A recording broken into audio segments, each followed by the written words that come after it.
Hi everyone, mission दल university में आप सभी का स्वागत है। इस लेक्चर में हम देखेंगे कंज्यूमर्स इक्विलिब्रियम का topic. Consumers equilibrium consumer behaviour and demand का फर्स्ट टॉपिक है, जिसमें हम बेसिकली यूटिलिटी अप्रोच की बात करने वाले हैं। तो सबसे पहले हम देख लेते हैं कंज्यूमर बिहेवियर क्या होता है। यहाँ कंज्यूमर बिहेवियर की हम जब बात कर रहे हैं तो आप अपने आप को एक कंज्यूमर की तरफ देखिएगा, अपने आप को कंज्यूमर समझिएगा जो किसी भी चीज को कंज्यूम करना चाह रहा है। तब आपको ये टॉपिक और अच्छे से क्लियर आएगा।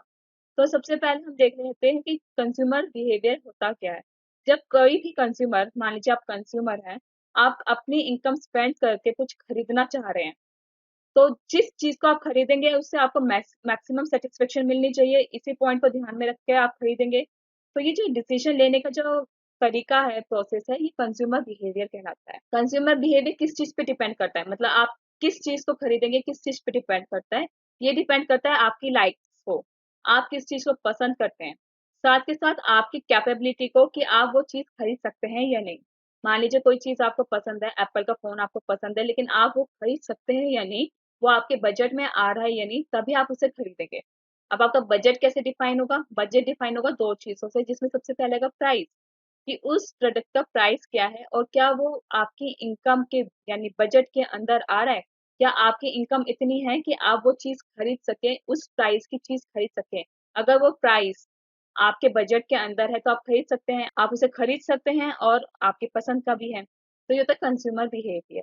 यहाँ पे कंज्यूमर बिहेवियर में हम दो चीजें देखेंगे, दो बेसिकली अजम्पशन देखेंगे, क्योंकि कंज्यूमर बहुत सारी चीजें खरीदता है, तो यहाँ पे हम सारी चीजें नहीं देख पाएंगे। स्पेशली जब हम माइक्रो लेवल पे बात कर रहे हैं तो हमें अज्यूम करेंगे, एक तो कंज्यूमर रैशनल है, यानी कि जब वो चीज खरीद रहा है सोच समझ के खरीद रहा है, और दूसरा वो दो ही गुड्स कंज्यूम करता है, इसके अलावा नहीं।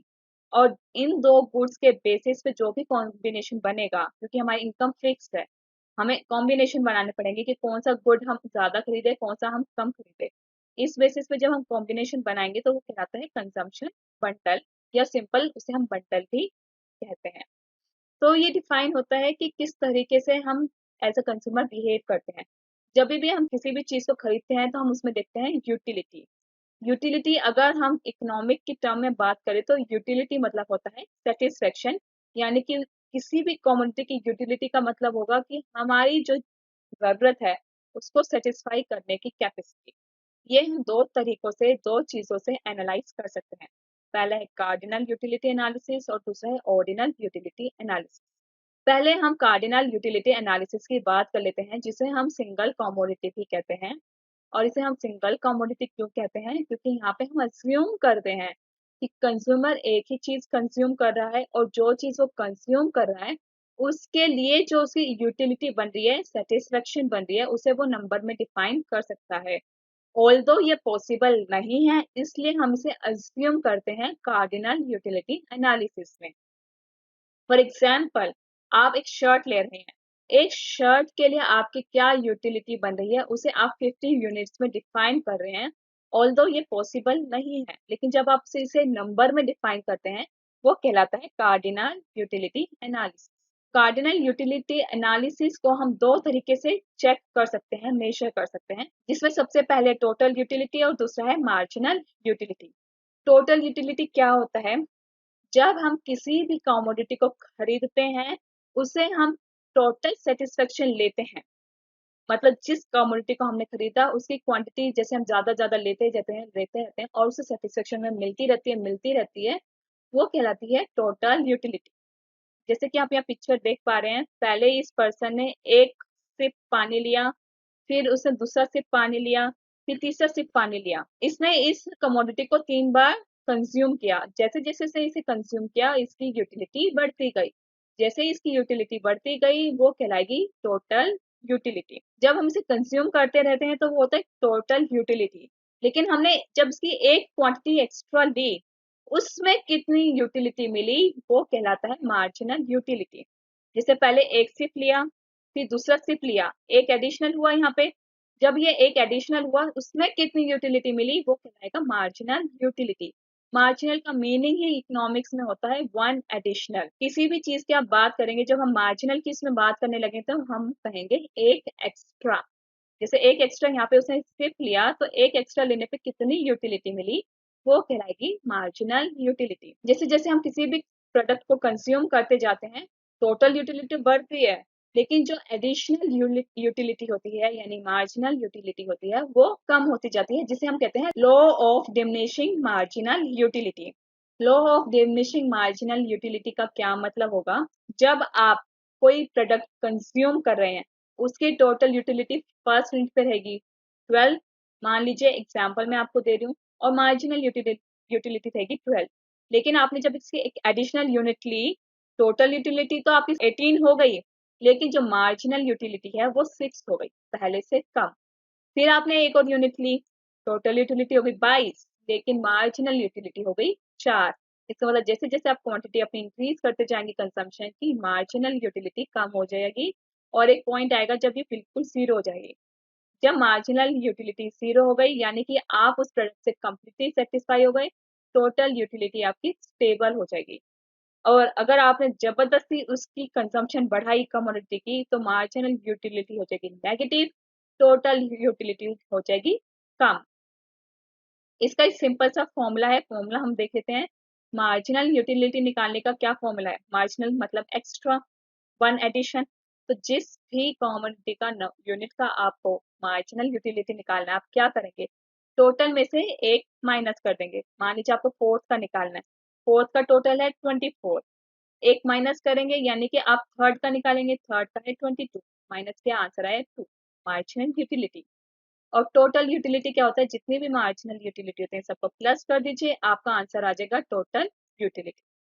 अभी हमने बात करी थी law of diminishing marginal utility की। मार्जिनल यूटिलिटी हर बार कम होता है, जब जब ये कम होता जाता है इसे हम कहते हैं law of diminishing marginal utility. और एक पॉइंट आता है जब ये बन जाता है जीरो, जहां पर टोटल यूटिलिटी हो जाती है स्टेबल और उसके बाद हो जाता है नेगेटिव। आई होप आपको ये पॉइंट क्लियर हो गया होगा कि मार्जिनल यूटिलिटी डिमिनिशिंग लॉ क्या होता है। अब हम बात करते हैं ऑर्डिनल यूटिलिटी एनालिसिस की। ऑर्डिनल यूटिलिटी एनालिसिस में हम बेसिकली दो कमोडिटी की बात करते हैं जो एक्चुअल में होता है। यहाँ पे हम कंजम्पशन बंडल की बात करते हैं, क्योंकि दो कमोडिटी की बात कर रहे हैं तो, और हमारी इनकम फिक्स है, तो एक कमोडिटी हमको बढ़ानी है तो दूसरी हमें कम करनी पड़ेगी। इसलिए यहाँ पे भी हम बंडल्स बनाते हैं, और जिस बंडल से हमें मैक्सिमम सेटिस्फेक्शन मिलेगा उसे हम डिनोट करते हैं इन डिफरेंस कर्व पे। लेकिन एक बार हम यहाँ एग्जांपल देख लेते हैं कि ये बंडल किस तरीके से बन रहा है। जैसे बनाना का हमने एक यूनिट यहाँ पे बढ़ाया, 1 से 2 पर गए, एक यूनिट बढ़ा, लेकिन मैंगो को हमने करना कम। फिर हमने बनाना बढ़ाया, मैंगो करना पड़ गया हमें कम। इस तरीके से एक कमोडिटी एक्स्ट्रा लेने के लिए हमें दूसरी कमोडिटी कम करनी पड़ती है। इसे हम शो करते हैं डायग्रामेटिकली आईसी कर्व के थ्रू, जिसे हम कहते हैं इंडिफरेंस कर्व। इंडिफरेंस कर्व वो कर्व होता है जिस पे बहुत सारे बंडल्स बनते हैं दो कमोडिटी के, जिसमें हमने लिया मैंगो और बनाना के।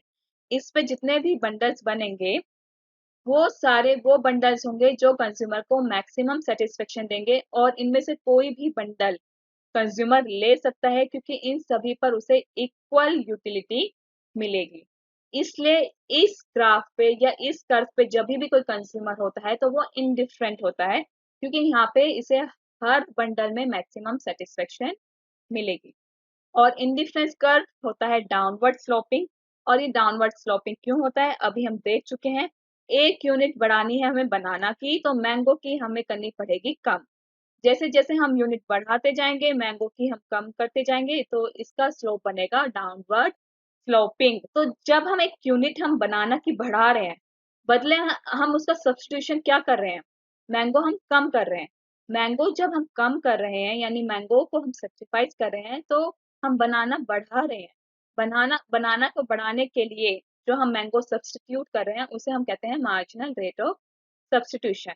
यानी बनाना बढ़ाने के लिए जितनी रेट पर हम मैंगो कम करेंगे वो कम होता जाएगा, और ये बनेगा marginal rate of substitution. Marginal rate of substitution is simply the rate at which consumer will substitute banana for mangoes. बनाना वो बनाएगा, उसके बदले में किसे वो डिमिनिश करेगा, कम करेगा मैंगो को।